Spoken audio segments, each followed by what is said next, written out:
Lesson 16, the election process in India.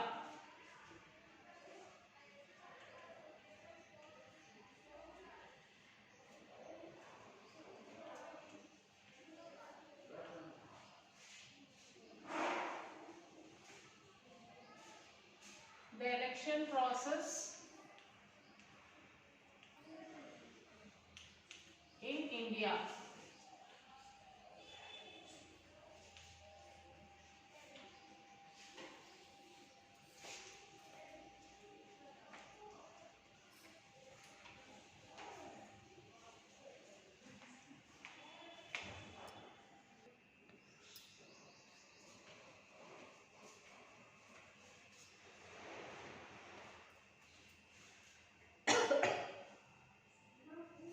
Yes, the election process in India. Why are elections necessary in the democracy? In this lesson, we would learn about the setup and mechanism to conduct elections. So, what powers that setup has and what measures it takes from time to time. We even analyze the democratic, smooth and fair manner in which the elections are conducted. We even assess the role of election commission in conducting the elections. We discuss the reforms that are suitable to the present day situation to improve the prestige of democracy. Okay? Yes, election system in India. So in a vast country like India, which has an enormous population, as we all know that our country is a vast country with an enormous population. It is never possible for all the people to gather and take decisions. So is it possible to gather all the people in one place at a time? Is that possible? So it is not possible, as it is a vast country and there is a enormous population, so it is not possible to gather all the people at a time.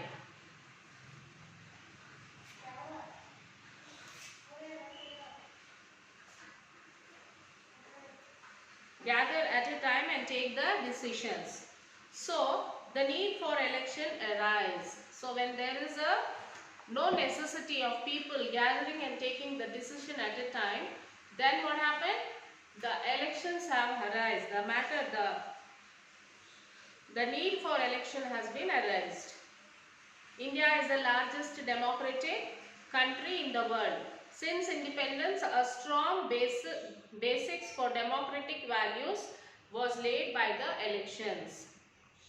The Election Commission of India conducts elections in our country.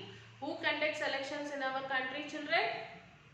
Yes, the Election Commissions of India conducts the elections in our country. This commission frames a code of conduct to the political parties. So this commission, they can frame a code for the political parties.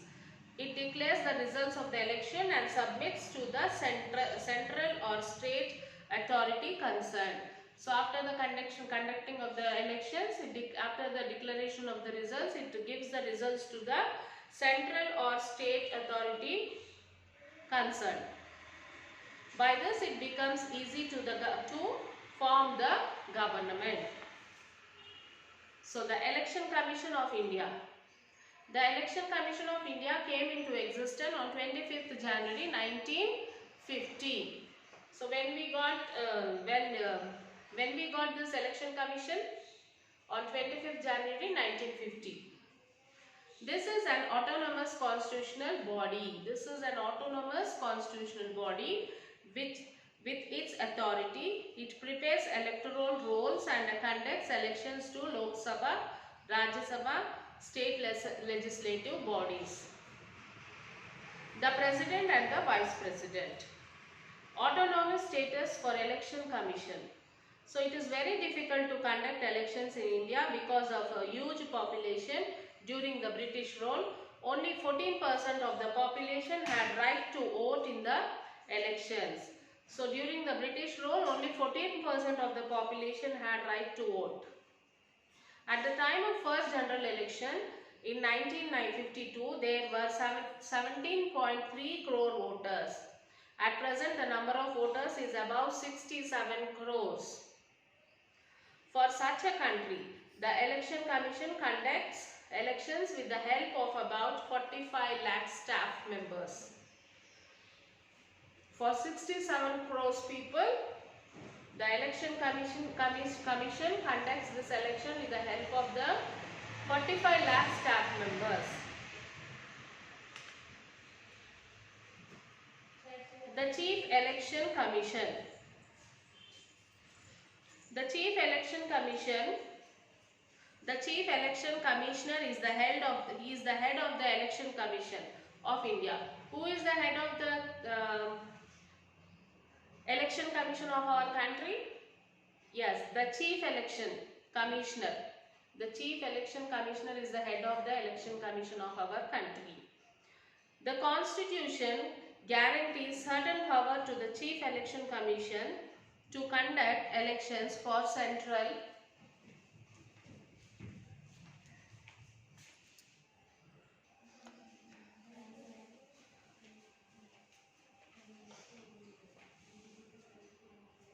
Yes, the Constitution guarantees certain powers to the Chief Election Commissioner to conduct elections for central and state legislature in a smooth and fair manner.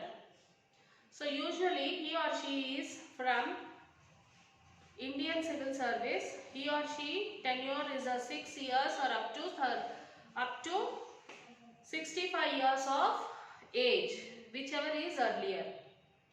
Earlier, the Election Commission of India had only one election commissioner. A 3-member commission has come into existence from 1993 with one chief election commissioner and 2 election commissioners. In India political system, the Election Commission has been playing an important role after T.N. Sheshan 1996 assumed the office. The Election Commission earned a considerable popularity. He took much initiation for the eradication of corruption in the elections of India. There was a nationwide recognition to the powers of the Election Commission. So, functions of the Election Commission. Article 324 to 329, Part 15 of the Constitution states the formation powers and functions of the Election Commission. The Constitution gives some powers to the Election Commission to conduct elections. The functions are classified as, first one is administrative functions, and second one advisory functions, and the third one is quasi-judicial functions. Under these functions, the Election Commission prepares electoral rolls, revise them in due time, democration of constitutions and their territorial limit as per the Delimitation Commission. It announces the schedule of elections, receives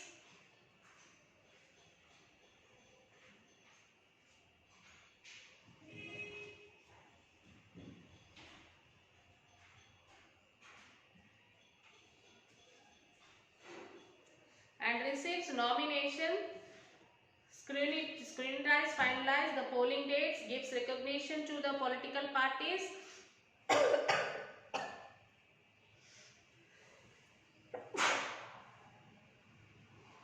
sorry children.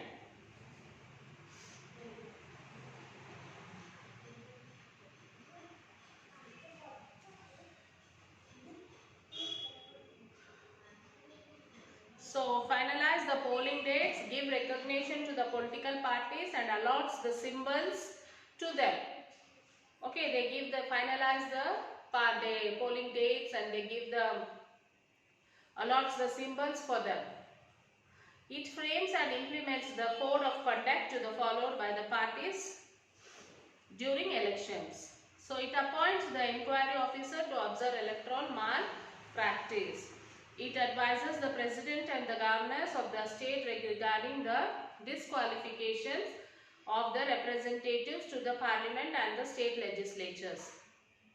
It solves the disputes between parties. At this time, it acts like a quasi-judicial authority. As per the guidelines issued by the Election Commission of India, all the people who attain the age of 18 years on or before the 1st January in the year of election, irrespective of caste, creed, religion, gender, language, etc., shall be registered as the voters. As a citizen who crosses 18 years by the time 1st January of the year on which year the elections are going to conduct, that citizens are eligible for their vote. The right to vote without any discrimination is called as universal adult franchise. The right to vote without any discrimination. There should be no discrimination of caste, creed, color, language, anything.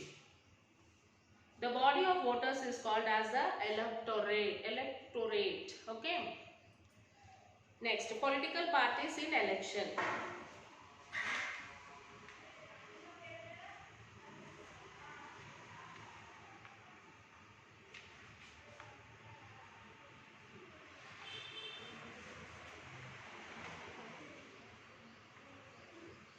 A political party is formed when it has written code of conduct and registers at the election commission. So when does a political party forms? When it gets the code of conduct from the commission, election commission, then it is given as a then it is proved as a political party. The party symbols can be allotted by the election commission based on the mandate in the elections. Parties and declared by elections.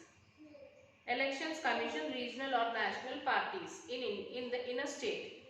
If a party wins 3% of valid votes or 3 assembly seats, it is declared as a regional party. If a party gets 3% of valid votes and 3 assembly seats, then they will be declared as a regional party. A party can be recognized in more than one state. So if a party is recognized in 4 states with 6% of valid votes or 11 Lok Sabha MP seats from 4 different states, it is called a national party. Regional party and national party. Elections. The code of conduct. The election commission announces the schedule of election. Since then, the model code of conduct comes into effect. So according to this, all the people and the candidates contesting the election shall abide by the rules and regulations of the election commission. Violation of these rules and regulations is treated as malpractice, for which disciplinary act shall be initiated. Key points of code of conduct. The contesting candidates and political parties shall not make any statements pertaining to caste, creed, religion or religious while criticizing other parties. Second one is, no personal comments shall be made that are not relevant to political life. Third one, no political announcements targeting a caste or religion shall be made. In places such as churches, mosques, temples, other holy places, educational institutions, no candidate should canvass or do campaign.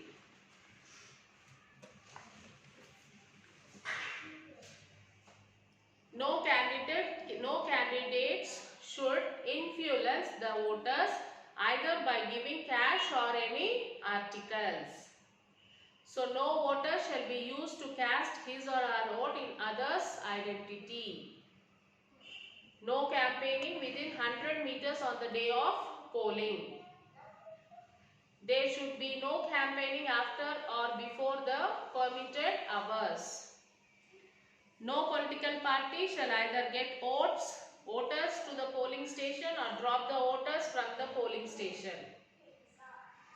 Everyone has the right to lead a peaceful life.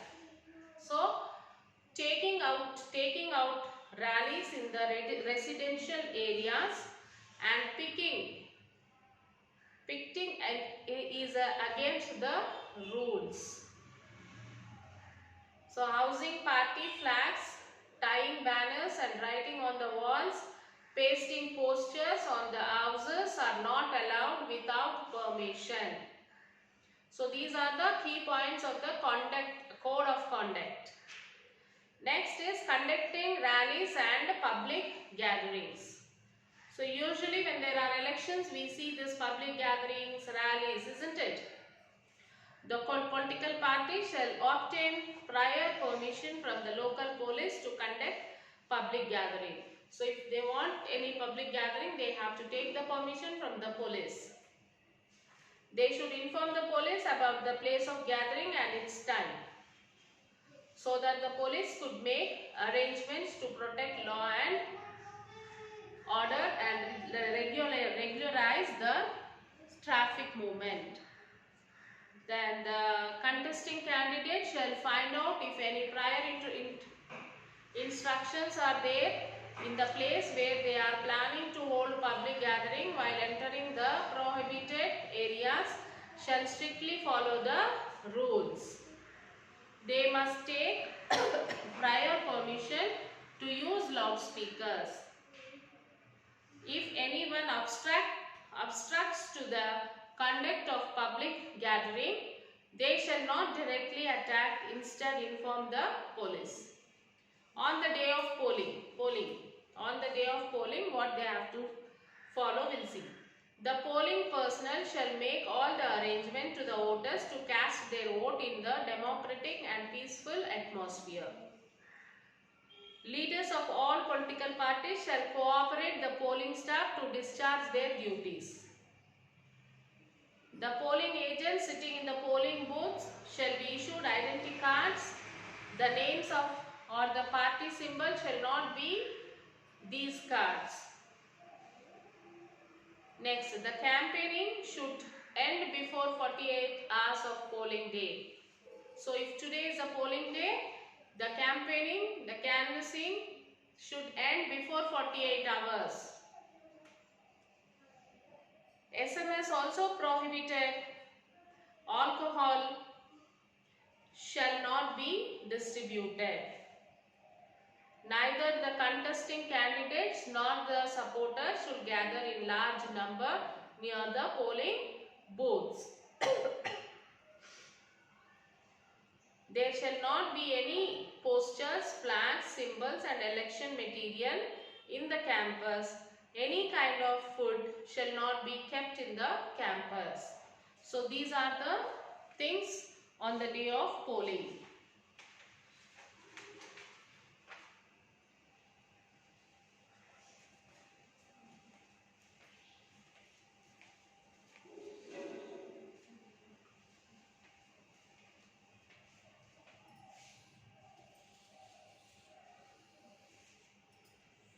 So now children, read the lesson.